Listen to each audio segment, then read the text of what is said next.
Hello student, good evening. मैं doctor Surendra Kumar. आज हम लोग रूसो की राज्य की उत्पत्ति के सामाजिक समझौता के सिद्धांत पर चर्चा करेंगे कि रूसो ने राज्य की उत्पत्ति में सामाजिक समझौता के क्या क्या सिद्धांत दिए, उन सारे बिंदुओं पर आज हम लोग चर्चा करेंगे। मैंने ये देखा है कि परीक्षा में इससे प्रश्न पूछे ही जाते हैं और जहाँ भी वेस्टर्न पॉलिटिकल थॉट की बात होती है वहाँ रूसो सामने आता है, और रूसो का जब नाम आता है तो बच्चे घबरा जाते हैं। ऐसा नहीं है, वेस्टर्न पॉलिटिकल थॉट भी एक कहानी के जैसा अगर समझा जाए तो बहुत ही आसान हो जाता है। तो चलिए हम लोग देखते हैं रूसो के सामाजिक समझौता का सिद्धांत क्या है। रूसो ने अपनी पुस्तक द सोशल कॉन्ट्रैक्ट में अपने समझौता सिद्धांत का विस्तार से प्रतिपादन किया है। हॉब्स और लॉक की तरह रूसो भी समाज और राज्य की उत्पत्ति के संबंध में सामाजिक समझौता के सिद्धांत का समर्थक है, ठीक है। तथापि उसका उद्देश्य उसकी तरह व्यक्तिवाद और प्राकृतिक अधिकारों का समर्थन करना मात्र नहीं था। इसके विपरीत रूसो समाज के नैतिक पतन के प्रति अत्यधिक चिंतित था और चाहता था कि इस अभिशाप से मुक्त होकर मनुष्य का जीवन पुनः नैतिक दृष्टि से उच्च हो जाए। अतः वह समाज और राज्य की आदर्शवादी दृष्टिकोण से विवेचना करता है और इसी आधार पर मानव स्वभाव और प्राकृतिक अवस्था का वर्णन करता है, ठीक है। अब हम लोग देखते हैं कि रूसो का सामाजिक समझौता सिद्धांत क्या है। रूसो के समझौता संबंधी विचारों का जब हम देखते हैं तो यह पाते हैं कि उसमें 5 तरह की बातें सामने आती है। पहला जो है मानव स्वभाव, दूसरा जो है प्राकृतिक अवस्था, तीसरा जो है समझौते के कारण, चौथा जो है सामाजिक समझौता तथा राज्य का स्वरूप, और पांचवा जो है सामाजिक समझौते की विशेषताएं। चलिए तो अब हम लोग इस पर चर्चा करते हैं। मानव स्वभाव पर तो रूसो क्या कहता है। रूसो प्राकृतिक अवस्था में मनुष्य को स्वाभाविक रूप से अच्छा, सुखी, सीधा, चिंता रहित, स्वस्थ, शांति प्रेमी और एकांत प्रिय समझता था। क्या समझता था रूसो? व्यक्ति को कहता था कि स्वाभाविक रूप से मनुष्य जो है वह अच्छा है, सुखी है, सीधा है, चिंता रहित है, स्वस्थ है, शांति प्रेमी है और एकांत प्रिय है, ठीक है। समझौता, इस विषय में रूसो का विचार हॉब्स तथा लॉक दोनों से भिन्न है। हॉब्स का कहना था कि प्राकृतिक अवस्था में रहने वाला मनुष्य न केवल हीन और क्रूर था बल्कि कपटी भी था। दूसरी ओर लॉक ने मनुष्य को प्राकृतिक नियत और ईश्वरीय नियत से अनुशासित होने वाला माना था, ठीक है।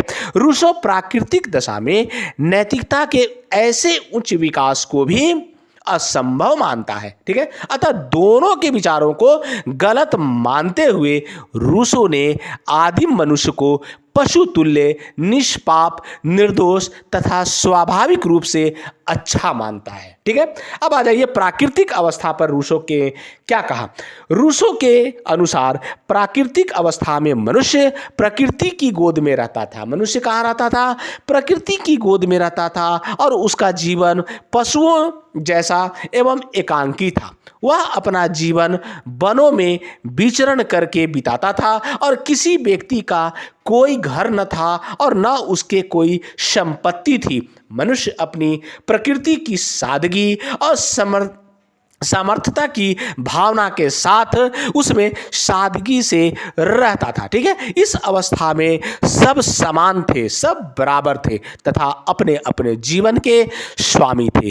कोई कलह, द्वेष, मारपीट नहीं थी, कोई सभ्यता नहीं थी तथा सभ्यता की आवश्यकता भी नहीं थी। मनुष्य एकांत में सुखी बेपरवाह जिंदगी जी रहा था, न ही वस्त्र धारण करता था और न ही भाषा का माध्यम था। ठीक है, उसके बाद उसने कहा समझौता के कारण, जो तीसरा पॉइंट है, समझौता के कारण प्राकृतिक अवस्था आदर्श अवस्था थी। प्राकृतिक अवस्था कैसी थी?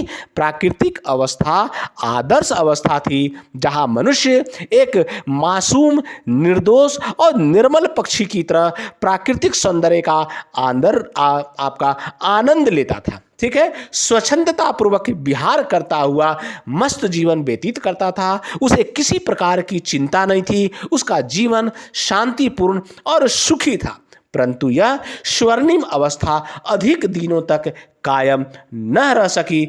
मानव के ज्ञान में वृद्धि हुई और मनुष्य को अग्नि का ज्ञान हुआ। कुछ मोटे ढंग से हथियार एवं औजार बनाए गए और लोगों का घुमक्कड़ बंचर जीवन छूट गया और वे निश्चित स्थान पर बसने लगे। स्त्री पुरुषों का आकस्मिक मिलन कुछ अस्थायी होने लगा और परिवार भी अस्तित्व में आए। ठीक है, मनुष्यों में पारिवारिक के साथ साथ संपत्ति बनाने की इच्छा भी जागृत हुई। ठीक है, व्यक्तिगत संपत्ति की मान्यता के कारण लोगों में परस्पर कलह, द्वेष, हिंसा एवं युद्ध आदि का प्रादुर्भाव हुआ और संपत्ति संबंधी सर्वमानव समाज में पैदा हो गया और उसी सुख शांति जो थी वह काफूर हो गई। ठीक है, संपत्ति के कारण ही धनी एवं निर्धन का भेदभाव उत्पन्न हुआ। इससे उदांत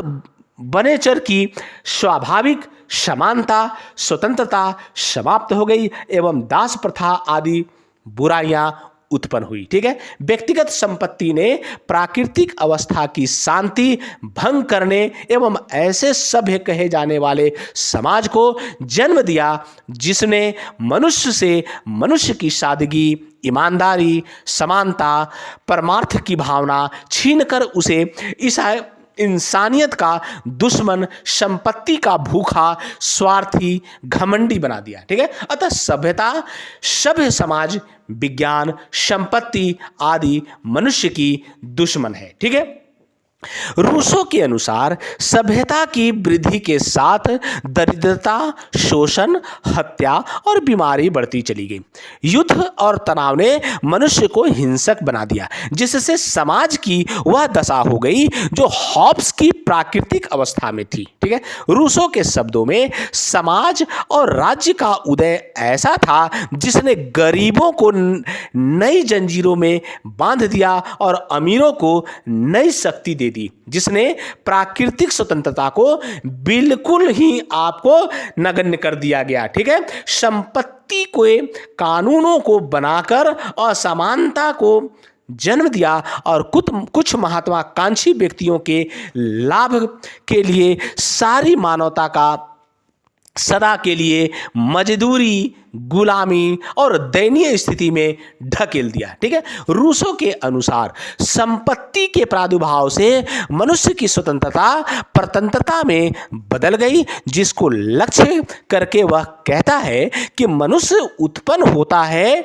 लेकिन सर्वत्र वह बेड़ियों में जकड़ा हुआ होता है। Man was born free but everywhere he is in chain. ठीक है, रूसो का कहना है कि मनुष्य ने स्वयं ही अपनी खुशियों का गला घोट दिया, समानता का, स्वतंत्रता का गला घोट दिया, परंतु इन्हें दोबारा प्राप्त करना अब संभव नहीं है, क्योंकि स्वतंत्रता, समानता और प्रसन्नता के बिना जीवन व्यर्थ है। प्रश्न है कि इन्हें कैसे प्राप्त किया जाए। प्रश्न अब यहां यह उठता है कि इन्हें कैसे प्राप्त किया जाए, स्वतंत्रता को कैसे प्राप्त किया जाए, समानता को कैसे प्राप्त किया जाए, प्रसन्नता को कैसे प्राप्त किया जाए। रूसो का उत्तर था कि प्रकृति की ओर चलो। रूसो ने कहा कि प्रकृति की ओर चलो। वह कहता था हमें हमारा अज्ञान, हमारा भोलापन, हमारी गरीबी लौटा दो, हम स्वतंत्र हो जाएंगे। ठीक है, परंतु रूसों को एक बात का निश्चय हो चुका था कि नागरिक समाज से प्राकृतिक अवस्था की ओर लौटना असंभव है। अतः अब वह प्रकृति की ओर लौट चलने का आह्वान नहीं देता। मैक्सी के शब्दों में, मैक्सी जो विचारक हैं, उन्होंने कहा कि अब उसकी दिशा आगे की ओर है, न कि पीछे की ओर। ठीक है, अब रूसो के सामने समस्या थी कि क्या यह संभव है कि ऐसे समाज की स्थापना की जाए जो अपने सदस्यों के धन जन की पूर्ण शक्ति के साथ रक्षा करे, जिसमें प्रत्येक व्यक्ति दूसरे के साथ एक होते हुए भी केवल अपने आदेशानुसार आचरण कर सके और पहले की भांति स्वतंत्र रह सके। इस समस्या का समाधान था सामाजिक समझौता, जिसे हॉब्स, लॉक आदि दार्शनिक पहले ही प्रतिपादित कर चुके थे। ठीक है, अब नेक्स्ट जो पॉइंट है कि सामाजिक समझौता तथा राज्य का स्वरूप कैसा हो, तो रूसो के अनुसार मनुष्यों ने आपस में एक समझौता किया। रूसो के अनुसार मनुष्यों ने आपस में एक समझौता किया और इस समझौता में सभी व्यक्तियों ने भाग लिया।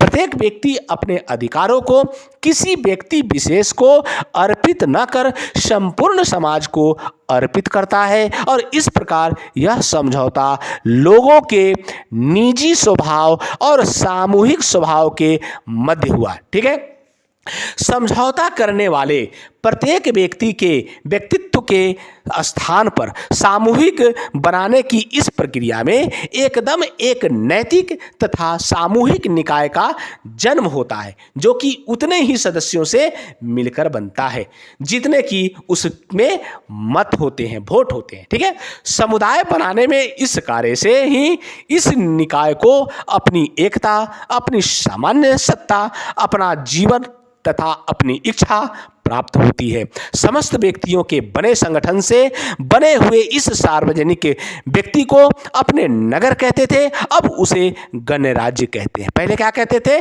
सार्वजनिक व्यक्तियों को पहले नगर कहते थे, अब उसे गणराज्य कहते हैं। और जब सक्रिय होता है तो संप्रभु तथा ऐसे ही अन्य निकायों को इसकी तुलना करने पर इसे शक्ति कहते हैं। इसे क्या कहते हैं? इसे शक्ति कहते हैं। ठीक है, अब हम लोग सामाजिक समझौता के विचारों के महत्व पर जब प्रकाश डालते हैं तो निम्न बातें पाते हैं कि रूसो के सिद्धांतों की जब हम लोग देखेंगे तो इसमें काल्पनिकता तथा निरंकुश कहा गया है। रूसो का जो विचार है उसको काल्पनिक तथा निरंकुश कहा गया है तथा उसके सिद्धांत का महत्व अवश्य है। प्रथम, इस सिद्धांत के द्वारा रूसो ने दैवी अधिकार के सिद्धांत पर कटु प्रहार किया। दूसरा, इस सिद्धांत ने राज्य को मानवीय संस्था बताकर निरंकुश शासन का विरोध किया।